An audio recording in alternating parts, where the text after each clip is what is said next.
Welcome to an elementary synthetic geometry-based introduction to inversion of the real plane with respect to a circle course, episode 13, seminar 4, in which we will solve our next problem, number 14, the objective of which is to construct all circles that are tangent to three given fixed coplane circles. And earlier I did not want to overload our discussions with more technical information than I had to, but now is the prime time to say that historically this problem is known as the so-called three-circle problem of Apollonius, and in general the so-called problem of Apollonius is actually a set of 10 problems, the objective of all of which is to construct all circles that are tangent to either straight lines or circles, with the constraint that these tangent circles must pass through some number of given and fixed points. These problems are numbered and titled as shown on the left side of your screen. The first problem of Apollonius is known as PPP, or point, point, point. The second problem is PPL, or point, point, line, where by line, of course, we mean straight line, a straight line. The third problem is PLL, point, line, line. The fourth problem is LLL, line, line, line. The fifth problem is PPC, point, point, circle. The sixth problem is PLC, problem, line, circle. The seventh problem is PCC, point, circle, circle. The eighth problem is LLC, line, line, circle. The ninth problem is LCC, or line, circle, circle. And the 10th problem is CCC, circle, circle, circle. For example, the objective of the first problem of Apollonius is to construct a circle that passes through three given fixed points. The objective of the second problem is to construct a circle that passes through two given points and is tangent to a given straight line.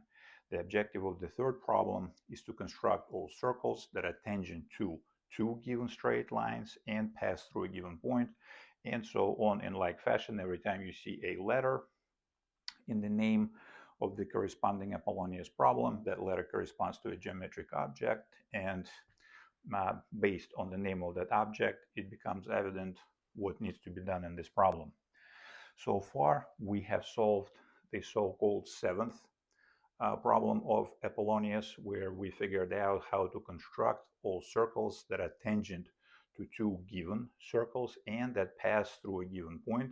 We did that in episode 11 in seminar 2. If you missed it, you can find it and watch it at your own pace. But the actual problem, the three-circle problem of Apollonius, is apparently number 10. This is the problem that we will deal with in this episode, and the truth be told, that problem alone has so much both historical and mathematical heft attached to it that it is simply impossible to do this one problem complete and total justice.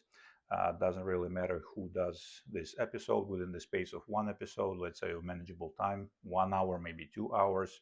If I make it, someone else makes it, some other channel or some other studio, it is simply impossible to do that one problem justice. And in general, one pretty voluminous book can be written just about this problem that takes the students from a certain minimal level of mathematical knowledge and then brings them up to the point where not only the actual solutions but different solutions can be discussed and juxtaposed one against the other.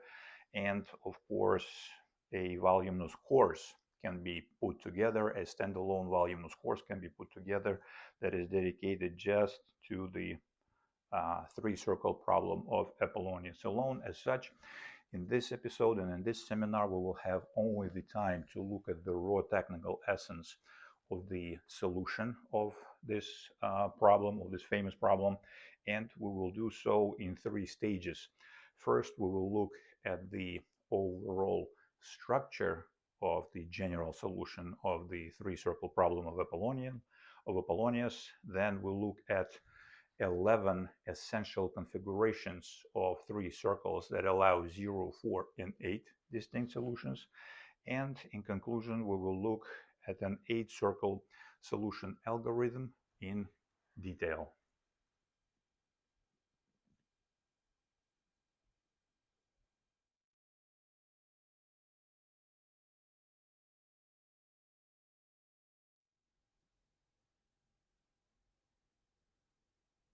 Overall, in its most general case, the 3-circle problem of Apollonius has the following structure.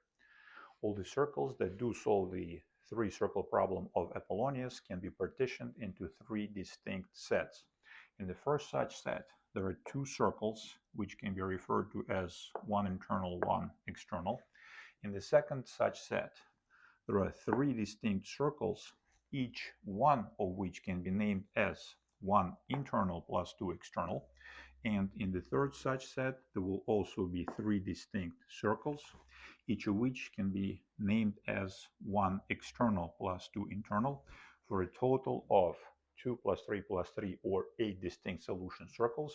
And the meanings of one internal, one external, one internal plus 2 external, and one external plus 2 internal is the following.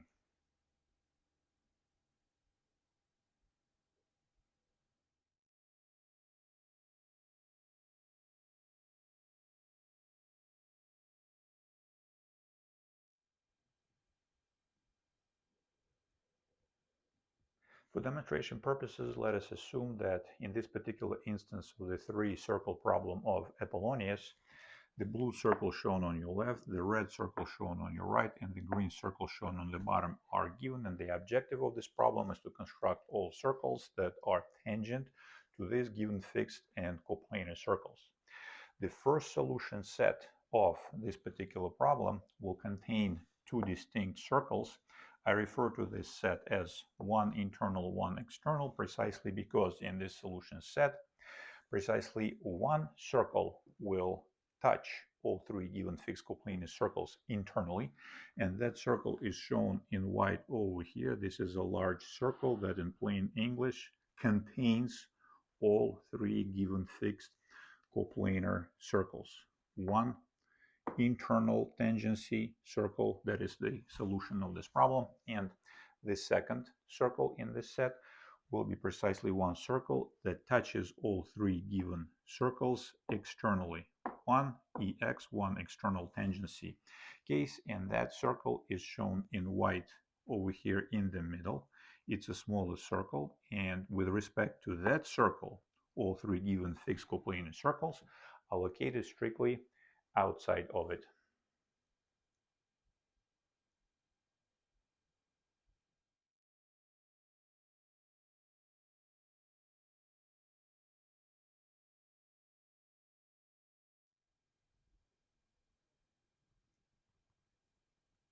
Assuming, again for demonstration purposes, that in this particular instance of the 3-circle problem of Apollonius, the blue, the red, and the green circles are given, the next set of solution circles of this problem will have the following property. Each of the 3 distinct circles in this set will touch one of the given circles internally, IN for internal, and touch the remaining 2 circles externally.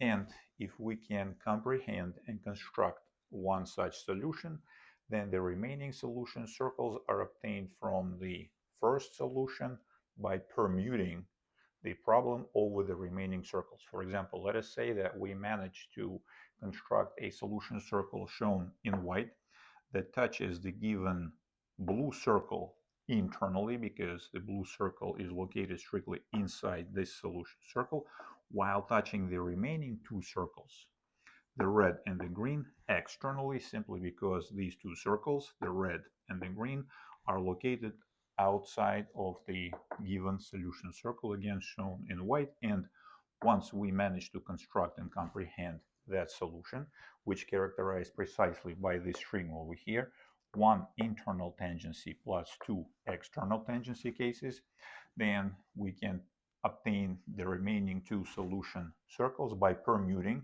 this configuration over the remaining 2 circles.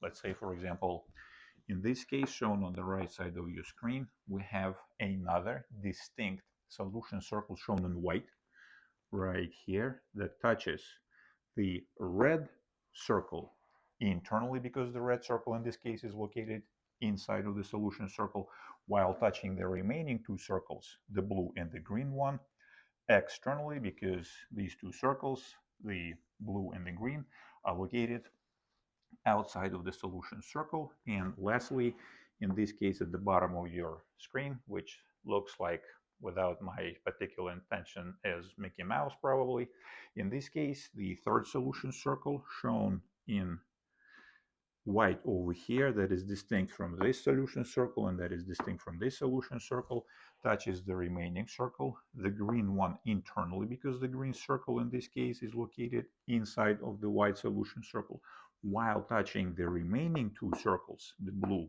and the red, externally, because these two circles, the blue and the red, are located strictly outside of that solution circle.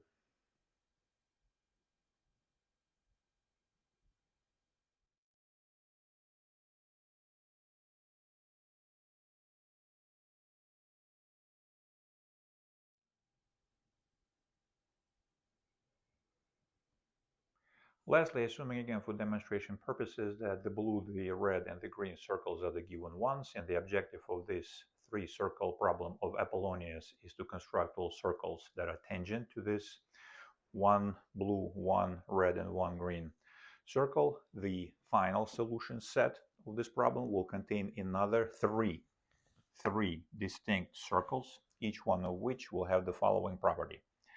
Such a circle touches one of the given circles externally, EX, while touching the other two circles internally, IN.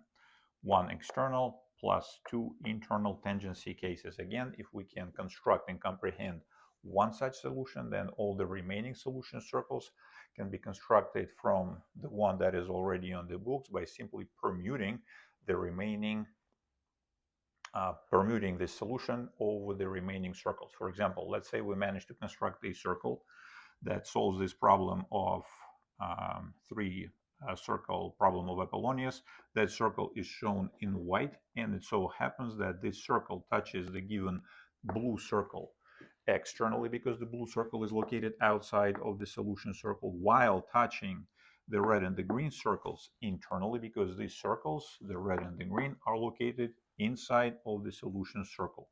Once we construct and once we comprehend that solution, the remaining two distinct solution circles can be constructed from this configuration of the solution of the problem by permuting that solution over the remaining circles. For example, the second distinct solution circle in this case is shown in white on your right, and it touches the given red circle externally, because the red circle is located strictly outside of the solution circle shown in white, while touching the blue and the green circles internally, because the blue and the green circles are located inside of the white solution circle that is distinct from the first white solution circle. And yet another third distinct solution circle that is different from the second and the first will touch the given green circle externally, because the green circle will be located outside of the white solution circle, while touching the blue and the red circles internally, because the blue and the red circles are located strictly inside of the third solution circle. And here is a view of all these 8 distinct solutions of the three circle problem of Apollonius at a glance.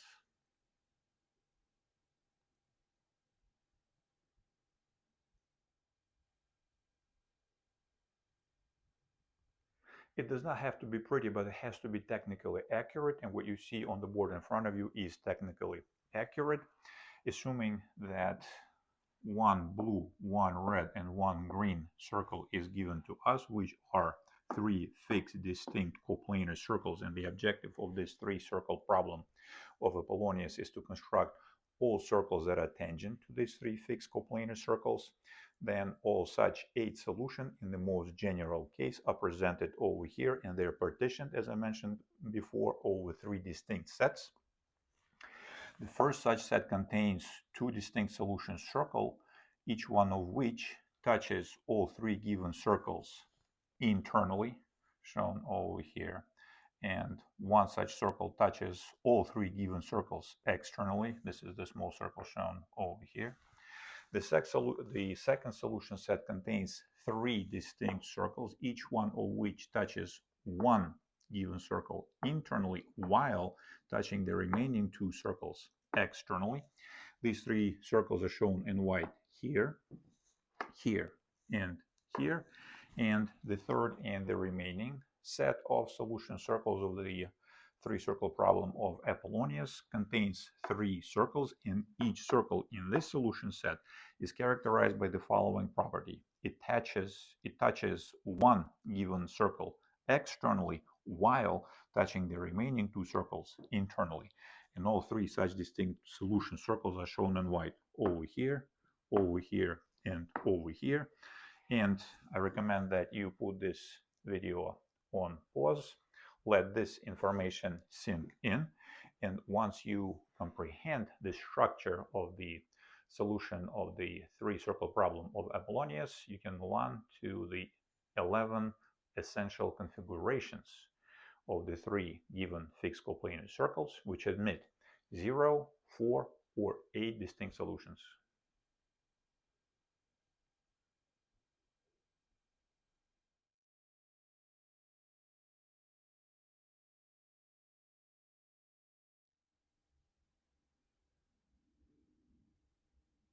It turns out that in general there exist 11 essential configurations of the input three distinct coplanar fixed circles into the three-circle problem of Apollonius that admit the existence of a finite and interesting number of solutions, and these 11 essential configurations are partitioned as follows.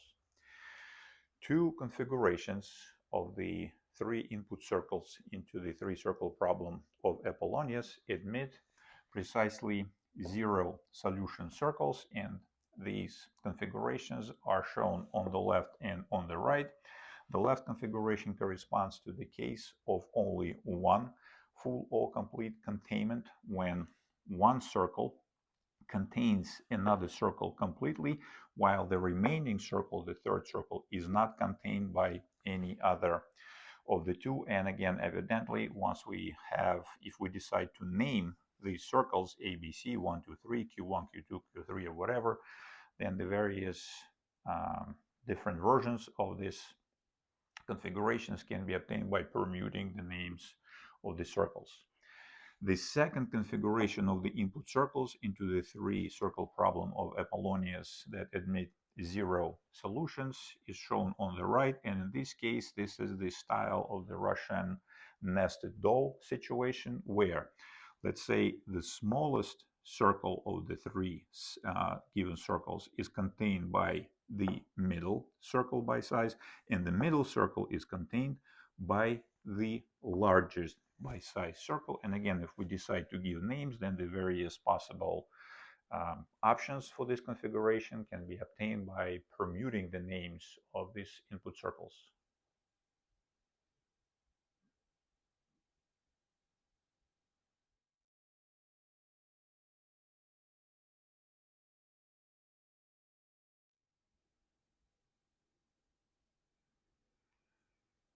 The second set of interesting input configurations of the three circles into the three-circle problem of Apollonius admits precisely four solution circles, and it consists of 6 distinct configurations that are shown on the board and are numbered 1, 2, 3, 4, 5, 6. I will step aside. I will let you put this video on pause, let this information sink in. If you have any question, ask. If you have any questions, do ask. The comment section is open. I will not be going into many comments over why the solutions of these configurations admit only 4 distinct circles. I will say a few words about that at the end of the next segment. Meanwhile, we will move on to the input configurations that admit the existence of 8 distinct circles. That is the most interesting configurations, and We will discuss the algorithm that produces these 8 distinct solution circles after that.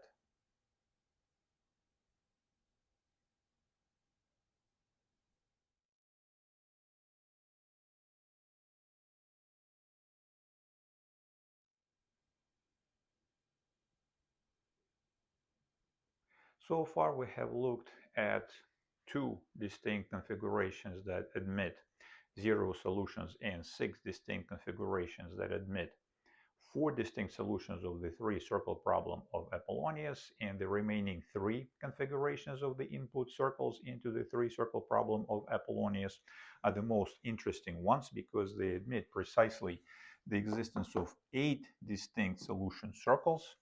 Like I said, there exist 3 distinct configurations for this case, and these configurations are numbered as 1, 2, and 3. In the first case, we have 3 circles of distinct pairwise radii. For example, the largest circle, the smaller circle, the medium circle, and the smallest one.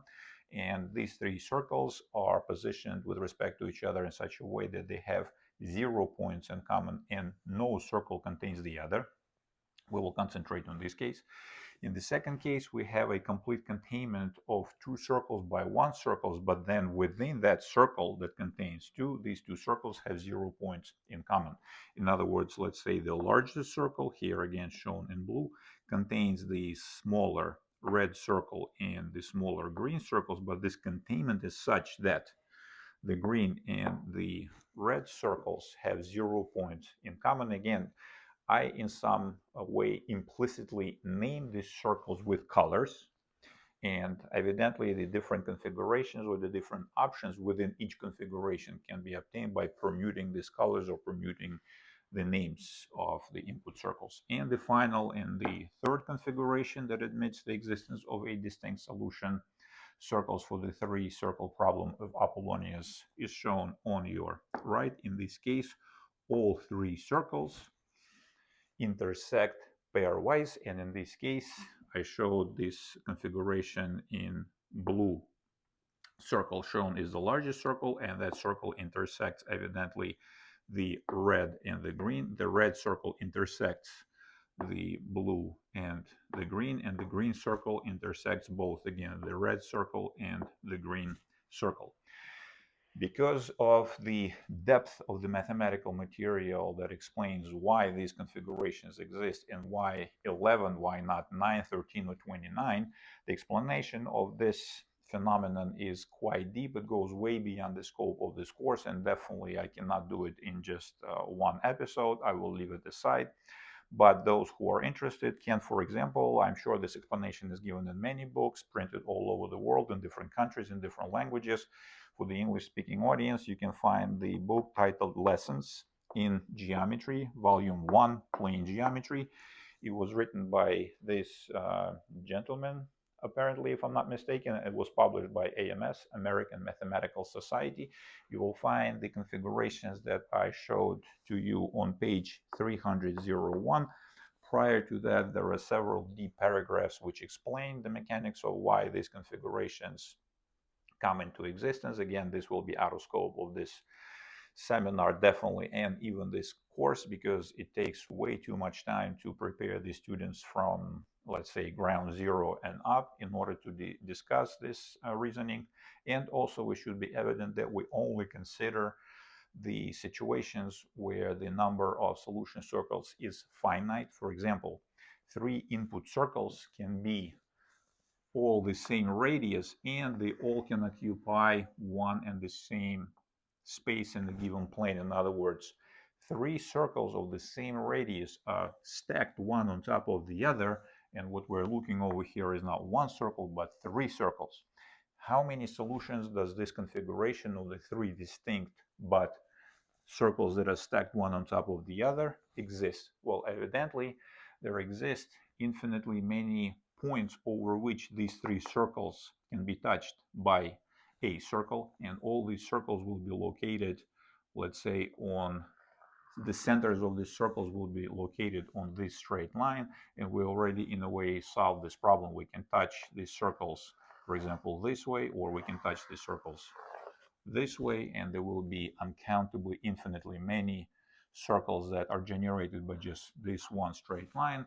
But there are uncountably infinitely many such straight lines, so uncountably infinitely many times uncountably infinitely many, very many circles solve this degenerate three-circle problem of Apollonius. We're not interested in such cases. I definitely do not have the time to discuss all the possible cases that are not very interesting. Let's say we have another degenerate case. Well, all three circles intersect. Remember, we had this case, they intersect at one point. Here, a circle that is definitely a solution of this degenerate three-circle problem of Apollonius will be this point. And in this case, that point where all three circles intersect is what? Is a circle of zero radius, or a degenerate circle that is shrunk into a point. That is another case. We will not consider this. You will have to analyze this on your own. And the situations when, for example, we have another degenerate case, three circles that are distinct, but they are positioned in such a way that they have the same radius and their centers are collinear. What is the solution of the three-circle problem of Apollonius in this case? Well, in this case, the solution of this problem will be, for example, two circles which have the following property. The center of each such circle is taken into the point in infinity, and in this case, the circle degenerates into a straight line. Like I said before, many different configurations like this we will not consider. We will only consider the case when eight distinct solution circles can be constructed, and for demonstration purposes I will concentrate on this case number one. As you can see, we've been talking about this three-circle problem of Apollonius for probably good 30 minutes. We did not even touch the solution yet because there's a huge amount of material to cover. This problem is quite complicated. If you manage to find at least one solution for at least one configuration of this problem, then you are doing quite well. But in the upcoming segment, we will discuss an algorithm that produces 8 distinct solutions of the three-circle problem of Apollonius using this configuration, the configuration number 1, shown on the left side of your screen.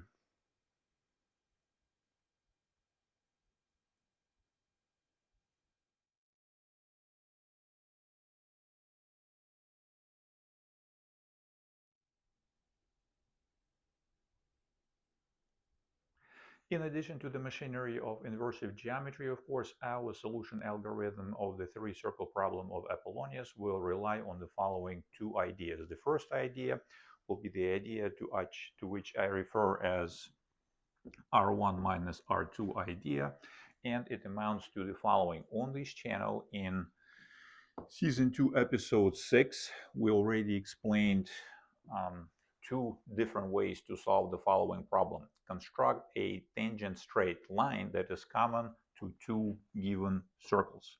In their most general position, 2 such circles admit the existence of 2 external and 2 internal tangents. The external tangents of such 2 circles intersect at the external center of similitude or center of homotheity, and 2 internal tangents of such circles intersect at the internal center of similitude or the internal center of homotheity, and so on. But fundamentally, what was the mechanics of the solution of that problem? The mechanics of the solution of that problem for external tangents, shown in red over here, named tau, was the idea of constructing a helper circle, let's say called K, and shown in blue over here, that has the center at the center of the larger circle, let's say Q1, and then having the radius, which is equal to precisely the difference, the delta, between the length of the radius of the larger circle and the length of the radius of the smaller circle. Here, of course, we will assume that without the loss of generality, we will take it that these 2 real numbers are in the following greater than or equal to relation. R1 is larger than or greater than R2. Why are we doing this? Why are we introducing this helper circle, and why are we constructing the difference between the radii of the larger and the smaller circle as the radius of the helper circle. The reason we do that, because then the solution of this more difficult problem can be reduced to a solution of the simpler problem of constructing a tangent straight line, tau prime, shown in blue, to a circle, in this case the helper circle k, with the radius that is equal to the difference between the radii of the larger and the smaller circle, through a point q2 that is located outside of that circle k, and the q2 is the center of the smaller circle. That problem can be solved with Euclidean tools alone. We know how to do it. There are many ways to do it. I will not discuss all the different ways in depth. Fundamentally, what we need here is the idea that for the construction of the external tangent straight line to two circles, we use the difference between the radii of these circles. Once that problem is solved, what do we do? How do we obtain the solution of the actual problem, or the actual tangent straight line that is external for both of the given circles? Well, the way we do it is by, let's say, parallel translation, where we have our helper circle k centered at the center of the larger circle. We have our intermediate tangent straight line shown in blue in dashed t prime, and then we simply parallel translate this intermediate tangent by what vector? By this vector over here, or by the distance that is equal precisely to the length of the radius of the circle R2. Once we do that, we will obtain exactly the straight line shown in red, named tau, that will be a common external to these two circles. And one more time, it is important to understand here not the different ways in which the intermediate blue tangent straight line can be constructed to a circle through a point that is outside of that circle, but the very idea that if we take the difference between the radii of two circles, we solve a simpler problem, or we reduce the solution of the more difficult problem to a previously solved problem, then the original problem can be solved simply by parallel translating the intermediate tangent by the length of the radius of the smaller circle.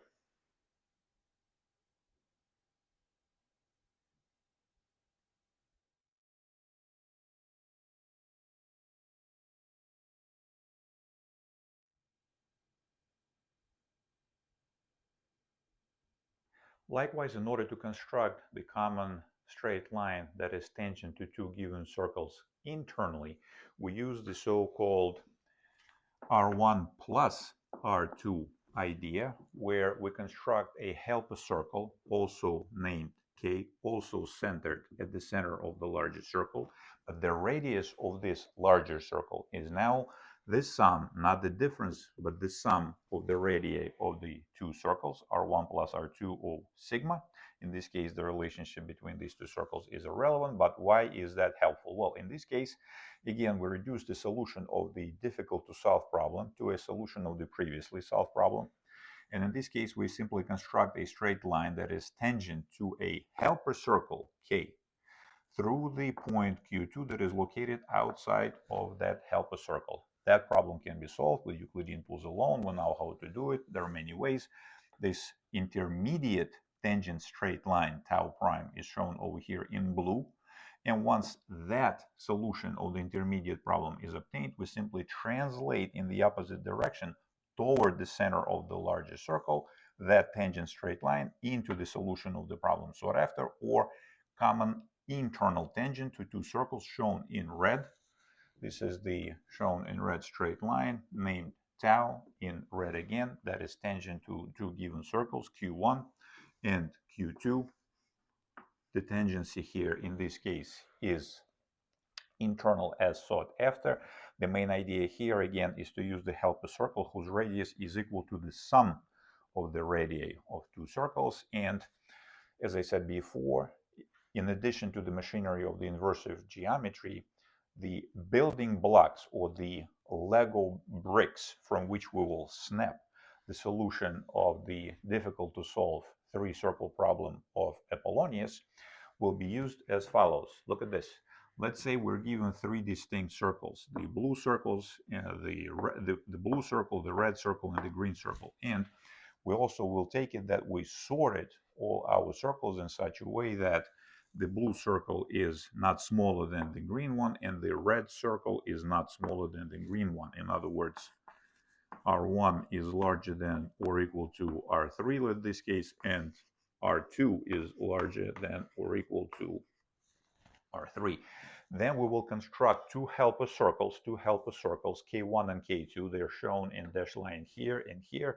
They're very small. Do not worry about it. In the next segment, I will blow up this picture. I want to explain the fundamental idea.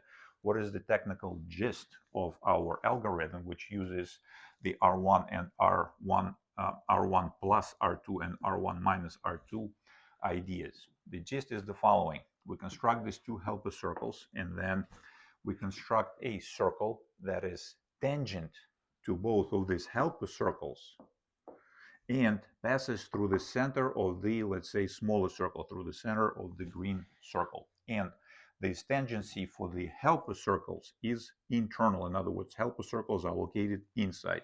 Then what would be one solution circle? Let's say W1 for this three circle problem of Apollonius. Well, we simply grow or expand this intermediate circle outward. We make it larger precisely by how much? Well, just like we do it over here, this distance right here is what? It is R2, the smaller circle. And here we expand this circle by what? By R3. And this circle will expand this way into this direction and in this direction, and voila, we will have our circle that will be tangent to all three given circles, and the tangency type will be internal. In other words, all three given circles will be located inside of the just grown or expanded circle.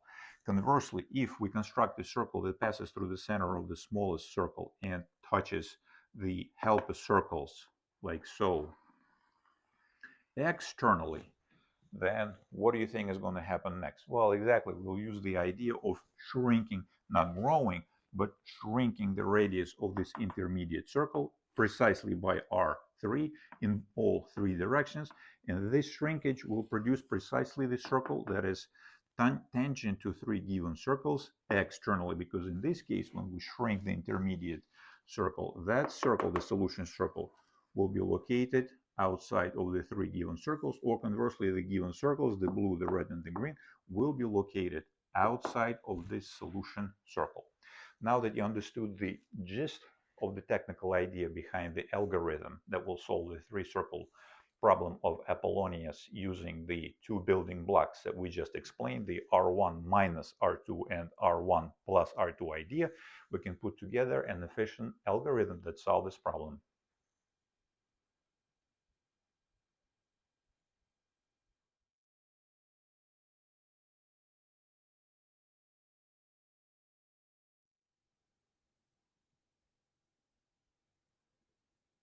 As such, let us assume for demonstration purposes that we're given the following three distinct coplanar fixed circles shown in yellow. The circle Q1 shown on your left, the circle Q2 shown on the right on the bottom, and the circle Q3 also shown in yellow on the top on the right side of your screen. And let us say that without the loss of generality, we sort our circles by size in such a way that the radius of the first circle R1 is not smaller than the radius of the third circle, and so is the radius of the second circle. And this is always possible. If that's not the case, we can rename our circles in such a way that these relations will hold. And then in order to construct a circle named W, and the circle shown over here in red that touches all three given circles internally. In other words, in this case, all three given circles, Q1, Q2, and Q3, are located inside the red solution circle. Let's name it W1. We execute the following 5 steps. First, we bring our R1 minus R2 idea that we discussed a few minutes ago, and we construct the helper circles K1 and K2, the center of the first circle is at the center of the largest circle. The radius of the helper circle K1 is the difference, is the delta between the radius R1 and R3. And the center of the second circle is Q2, the center of the circle Q2. So the center of the helper circle Q2 is the same as the center of the second circle, and its radius is the delta between the radius of the second circle R2 and the radius of the smallest circle R3. These two circles, these two helper circles are shown over here. The helper circle Q1, evidently this circle will be smaller than the parent circle Q1 because for the helper circle Q1 we subtract the radius of the third circle from the radius of the first circle. It becomes smaller, so it's a smaller circle Q1 shown in blue. The helper circle Q2 shown at the bottom on the right over here. This is the helper circle K2. The radius of the circle again is shrunk by the radius of the circle R circle Q3, so it will be smaller again than the radius of the circle Q2. So we have two smaller circles, helper circles, K1 and K2. Very good. The step number 2, we reflect this helper circles K1 and K2 into the circles K'1 and K'2 in the circle that has the center of the remaining smaller circle Q3 over here. This is important to realize that this point right here, the center of the smallest circle Q3 becomes the center of inversion. Center of inversion, Q3, the center of the smallest circle. This is important. So this center becomes the center of inversion. The radius of inversion doesn't really matter. Pick anything that's convenient for you. Like I said before, the possibilities for the mutual juxtaposition of these three circles is enormous. We're not interested in all possibilities, but see what is convenient for you here. With positive power, the reflection is carried out once. So with positive power, we reflect our helper circles K1 and K2 in a circle that has the center of the third circle point Q3 with any radius with positive power once into the genuine circles K'1, K'2. The circles are shown over here. I do everything by hand, by eye. This is just the solution in principle, the schematic, if you will. This will be the helper circle reflected into K'1, and this is the helper circle K2 reflected into another circle K'2 right here shown in blue. So now we have two circles that are the reflections of our helper circles. And what do you think we're going to do now? Exactly. In some sense, and this is what you will see in many textbooks, where the three-circle problem of Apollonius is reduced to the seventh problem of Apollonius, because what are we doing here? Well, here we want to construct a circle W'1 that is tangent to our two helper circles K1 and K2 and passes through the given point. This is circle, circle, point, or point, circle, circle. The problem of Apollonius number 7. We solved it in the seminar number 2. And what do we do now? Well, here, once we have the reflections of our helper circles in the center of inversion, that is the center of the third circle, we use our favorite Euclidean tools, a straight edge and a compass, to construct a common tangent straight line shown in dashed style in red. We call this straight line tau, let's say. This is the straight line that is tangent to the reflections of a helper circle K1 and K2. And this is the step number 3. This is the external tangent straight line to the circles K'1, K'2. We name that straight line tangent to two of these circles as tau. This straight line is shown in red. And again, you have to see with every specific configuration, you just have to see how the cookie crumbles, if you will, because you remember that under any inversion of the plane with respect to a circle, the farther points in the plane from the center of inversion are taken closer to the center of inversion, and the points that are closer to the center of inversion are taken farther out into the plane away from that center of inversion. So by choosing the tangent straight line to two reflections of the helper circles K1 and K2 that are closer to the center of inversion, we will take that straight line as the step number 4. Again, we reflect it in the same circle that has the point Q3 as its center, the center of the smallest circle, with the same radius, with the same power once, and we reflect it into our intermediate circle, W prime 1. Now, the trick is that this intermediate circle, W prime 1, it is shown in red in dash style over here. Let's assume this is my incredible simulation of such a circle. Usually, when we do these things as a byproduct of all our large number of manipulations, we have plenty of supplementary material to locate the center of that circle, uppercase W1. And in the worst case scenario, if we do not have anything convenient for us to locate the center of that circle, we can always locate that center by constructing two perpendicular bisector to two distinct chords of this circle, intermediate circle W prime 1, and the game is over. We know the center of this intermediate circle.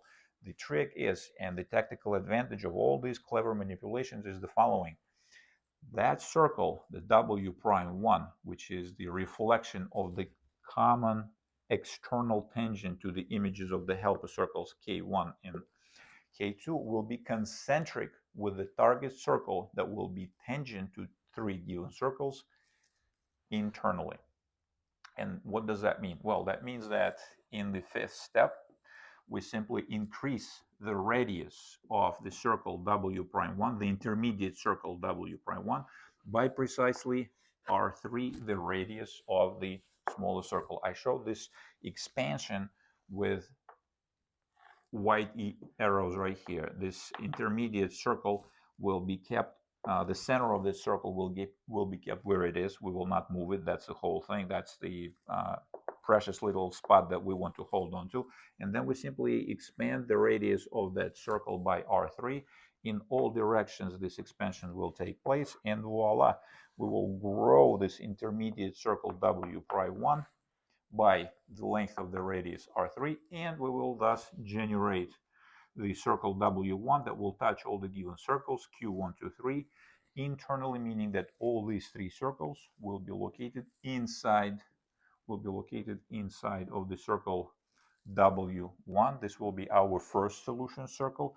Again, realize that it is difficult to give the precise algorithmic description of how exactly do you choose this external tangent to the images of the helper circles K1 and K2, but by eye, always in a specific situation, when you have a concrete configuration, you will be able to see that such a tangent should be technically located closer to the center of inversion than its other counterpart, and its other counterpart will come into play in the next algorithm.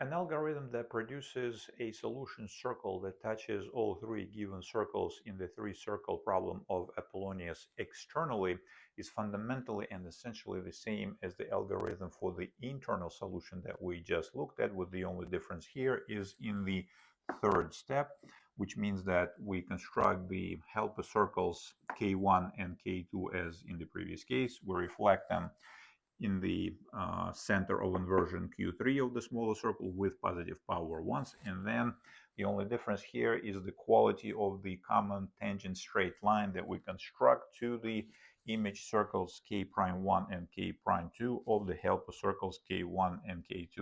In the previous case, we constructed the red common external tangent that was closer, visually was closer to the center of inversion.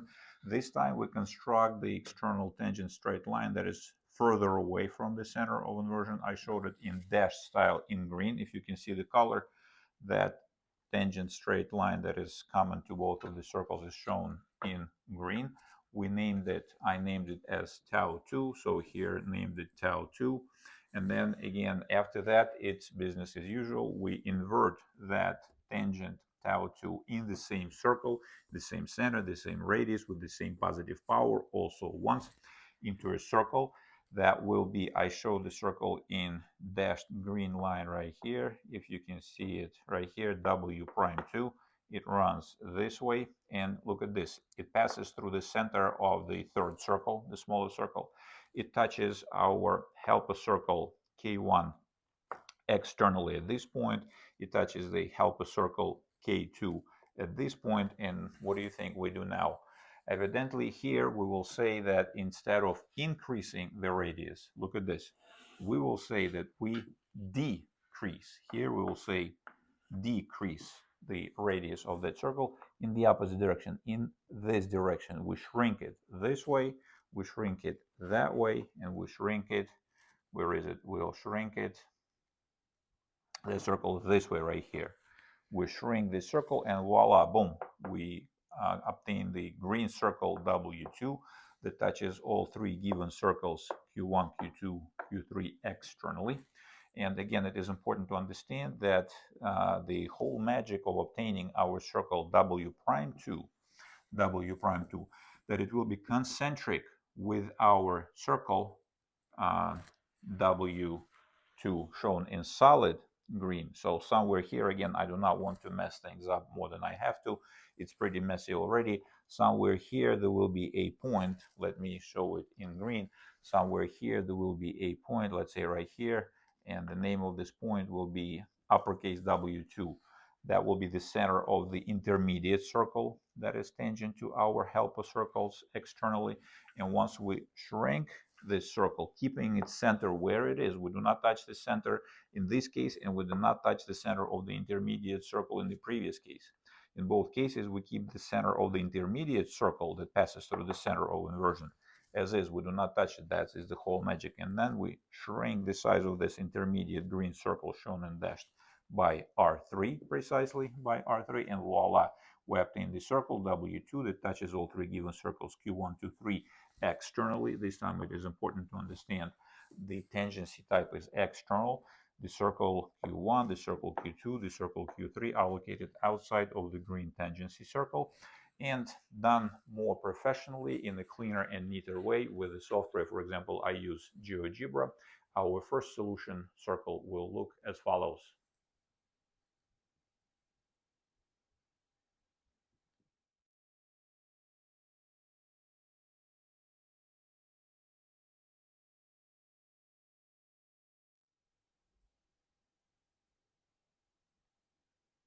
And our second solution circle will look as follows.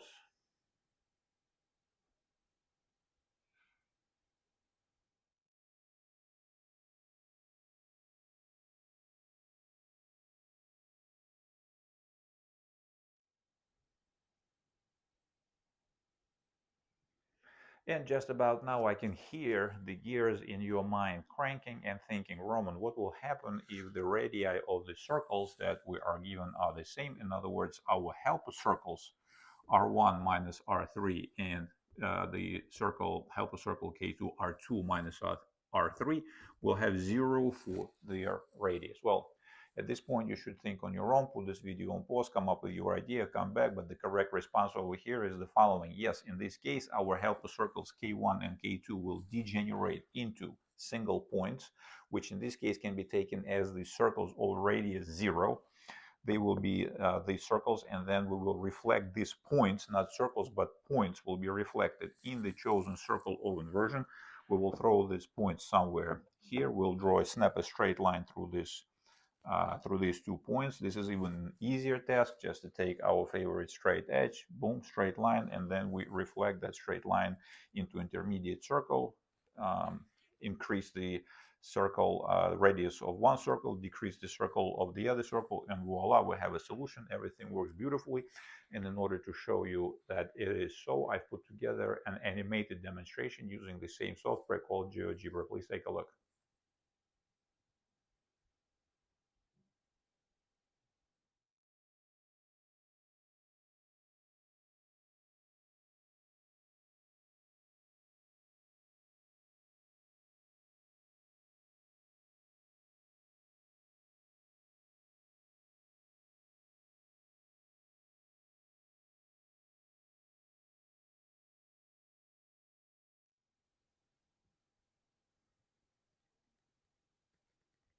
Now that we understand how the external and internal tangency solutions are developed in the three-circle problem of Apollonius, we'll move on to the final two cases where we'll pick one circle. Let's say I'll pick the larger circle Q1, and with respect to the circle, we'll discuss the two solution algorithms that produce which type of tangency. Well, the produces external tangency when our solution circle will touch this circle, let's say Q1 externally while touching the other two circles internally, and conversely we'll discuss how to produce one circle that touches our circle internally while touching the other two circles externally.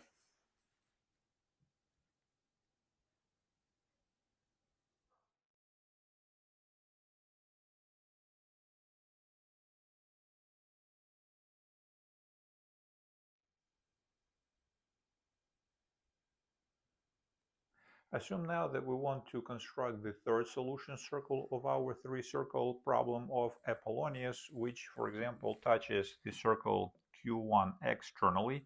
This is a red circle shown right here. We will name that circle W3, and that circle touches the remaining two circles, the circle Q2 and the circle Q3, internally.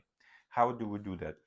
Essentially, at some level, the algorithm for this construction is almost the same as the algorithm that we looked at in the previous two segments, but this time we have to be careful because instead of the R1 minus R2 idea, we will be employing the R1 plus R2 idea.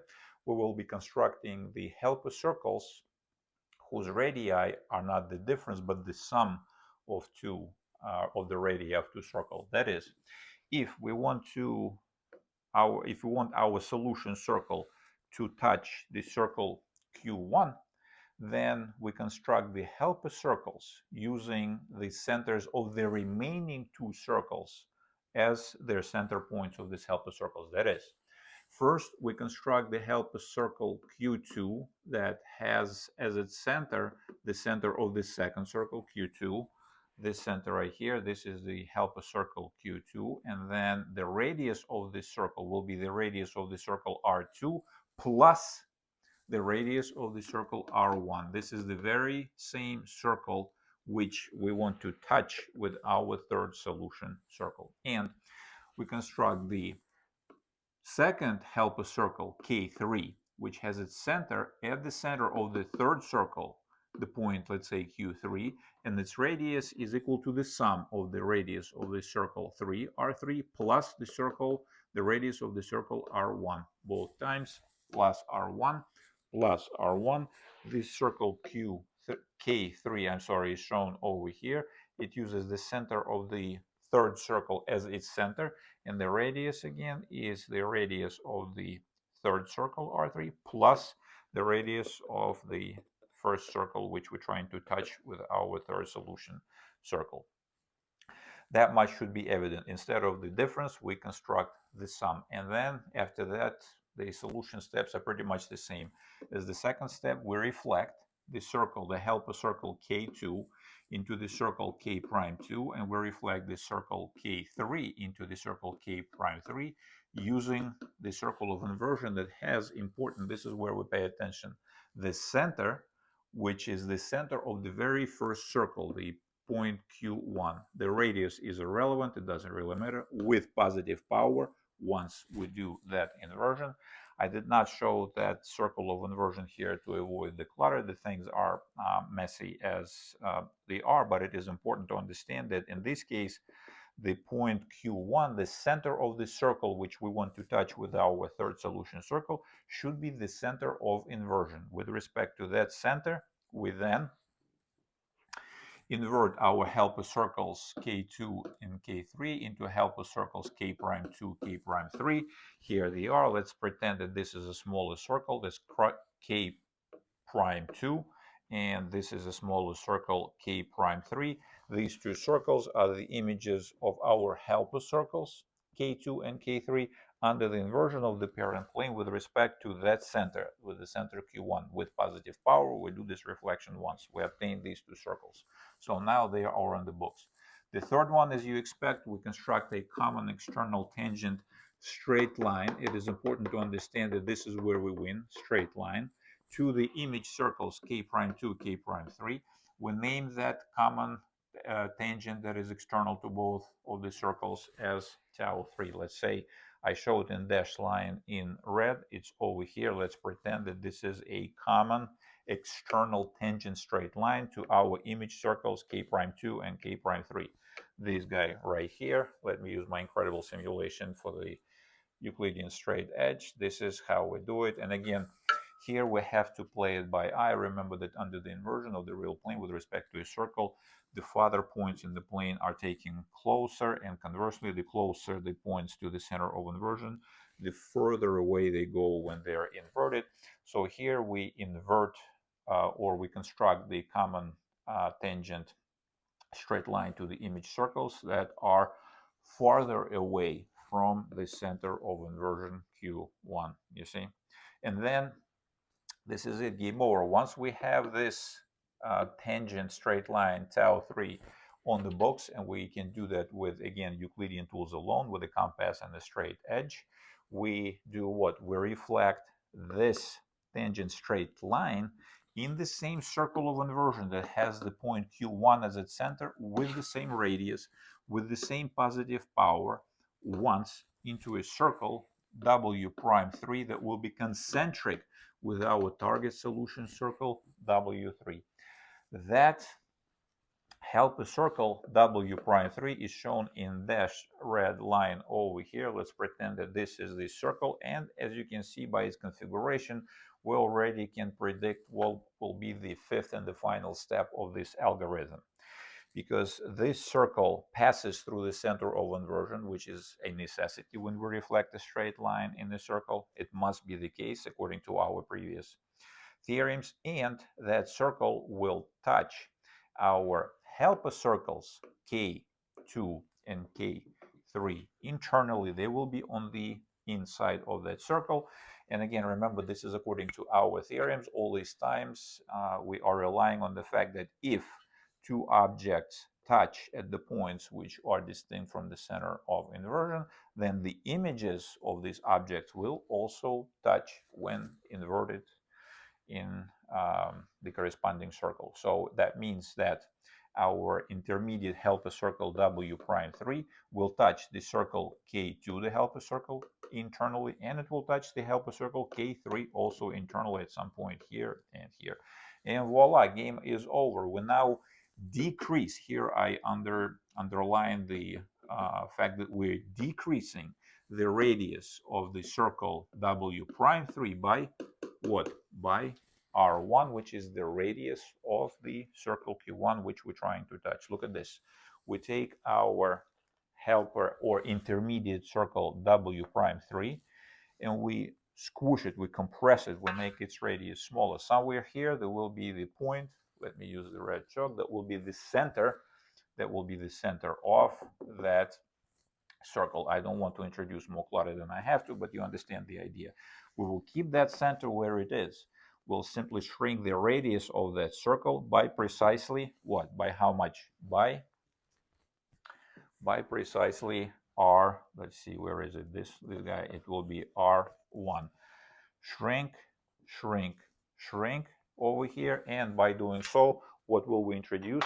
We will introduce exactly the red circle shown with solid line, this circle right here, the circle W3, which will do what? Which will touch our circle Q1 externally. The circle Q1 will be outside, but it will touch the remaining two circles internally, and this is precisely the goal of this algorithm.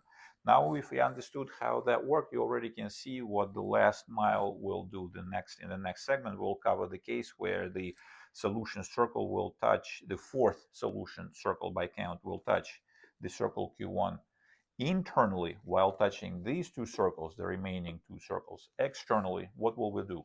Well, you already understand what's going on. We'll just snap a different common external tangent to our images of the helper circles, and we will do that as follows.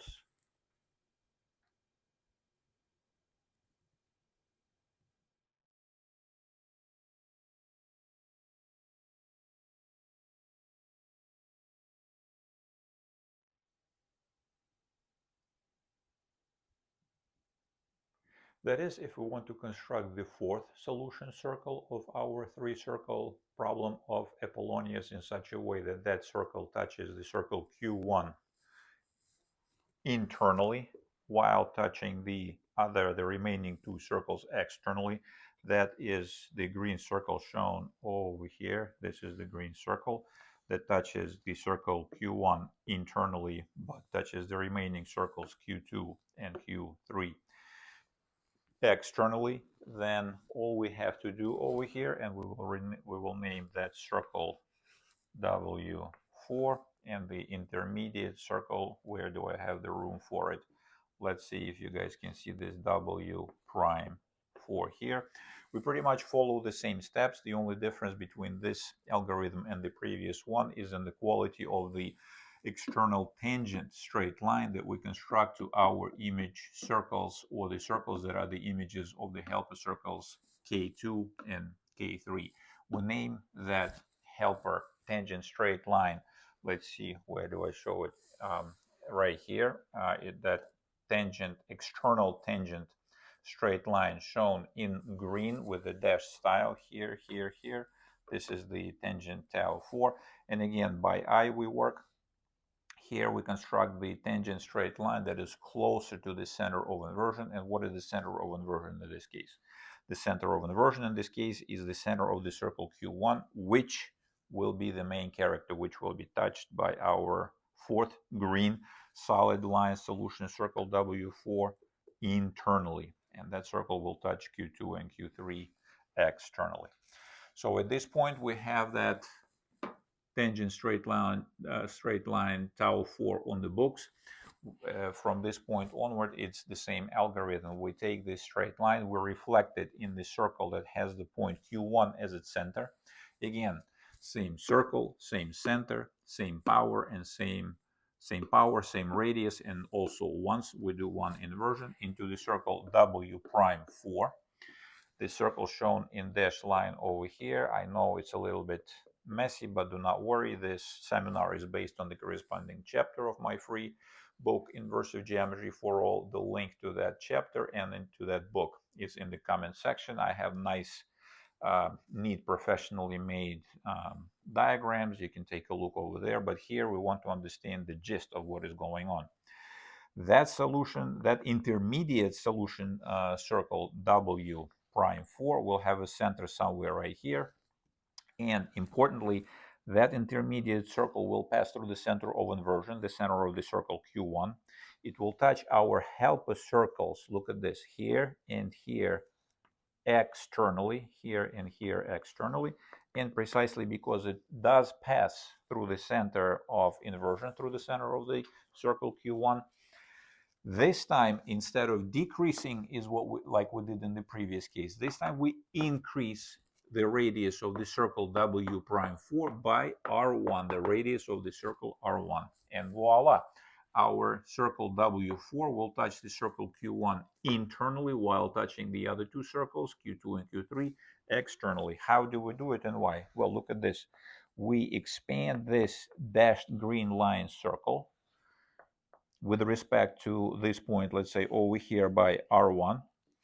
We will expand this circle this way by R1, and we will expand this circle this way by R1. You see, this time we take this circle, and instead of contracting it, we expand it, but by precisely the same magnitude, R1, because R1 here, center of inversion, radius 1. Just pay attention to the fact that once we want to have our two solution circles to touch the circle Q1 internally and externally, this is precisely what we do. The center of the circle is the center of inversion, and all this addition and subtraction, increase, decrease, is done precisely with R1, the radius R1, and the game is over. Like I said, I apologize for a little bit messy constructions.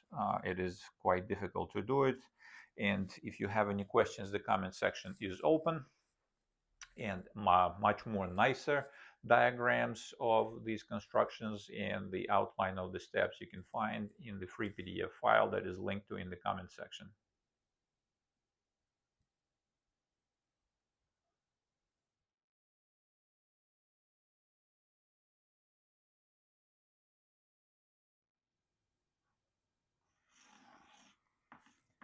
Now that we understand how to construct the first four solutions of a three-circle problem of Apollonius in the most general configuration of the input circles, we know two solutions, one internal, one external. We have two solutions that touch the circle Q1 externally and internally. That is total of four solution circles. And then we simply take the last two algorithms that we apply to the circle Q1 and we iterate these algorithms over the remaining two circles. The circle Q2 will generate two solution circles for us, in which what will happen? Well, in such two solutions, one circle will touch the circle Q2 like shown over here externally, one will touch internally, and the same thing will happen for the circle Q3. We will iterate the same algorithm for the circle Q3. We'll generate two distinct circles. One such circle will touch the circle Q3 externally, one will touch internally, another two circles. So now we run the sum 2 plus 4 plus another 2. So altogether in sum total will be what? 2 plus 4 plus 2 is 6, 6 plus 2 is 8. So 8 distinct solution circles in total, and voila, we are done. As you can see, I've been talking for about an hour or so, and we just scratched the surface in a way for the typical three circle problem of Apollonius, but there is way more things to talk about and to cover. For now, we will call it a day. This is it for this discussion, and as I promised earlier, I kicked around the idea of expanding or increasing or contracting, making the circle smaller somewhat loosely. In case some students do not know how this can be done with the straight edge and the compass, here is the deal. Let's say we have our circle. Usually in the course of all these constructions, there is plenty of supplementary material or supplementary objects which we can use to recover the center of all our intermediate circles. Remember, the intermediate circle in this case is always a circle that is concentric with the target circle, which will be a solution of the three-circle problem of Apollonius. And then my famous last words were expand the circle or contract the circle. So how do we do it? Well, even in the worst case, if we do not know the center of that circle, we can always construct the perpendicular bisectors of any two distinct chords in the circle, and voila, we have the center. And what do we do now? We construct any straight line through the center of that circle. It doesn't really matter, any straight line. That straight line will intersect our circle at two distinct diametrically opposite points, here and here, and the game is over. Remember that we always sort our circles in such a way that subtraction always makes sense geometrically. Then we put the needle of our compass in any one of these points and we draw a circle of the remaining radius. Let's say this radius over here is, just for demonstration purposes, is R1, and the radius of this circle is R2. Then this point over here, this circle will be what? It will be R1 plus R2. The radius of this circle will be the sum of the radii, and this point right here will give us the radius of the delta. So this circle over here will be, this radius will be the delta, and the delta, it will be R1 minus R2, and the game is over. Once we identify these 2 points, we put the needle of our compass into that point and we snap a circle, the radius of which is the sum, or the radius of which is delta, the difference. This will be, let's say, sigma. That's the difference, and that is how we expand the circle, or that's how we contract the circle and generate the solutions of all the circles for the three-circle problem of Apollonius. Now, this is it for this seminar, and starting with the next seminar, we will begin solving problems not on the tangent circles, but on orthogonal circles.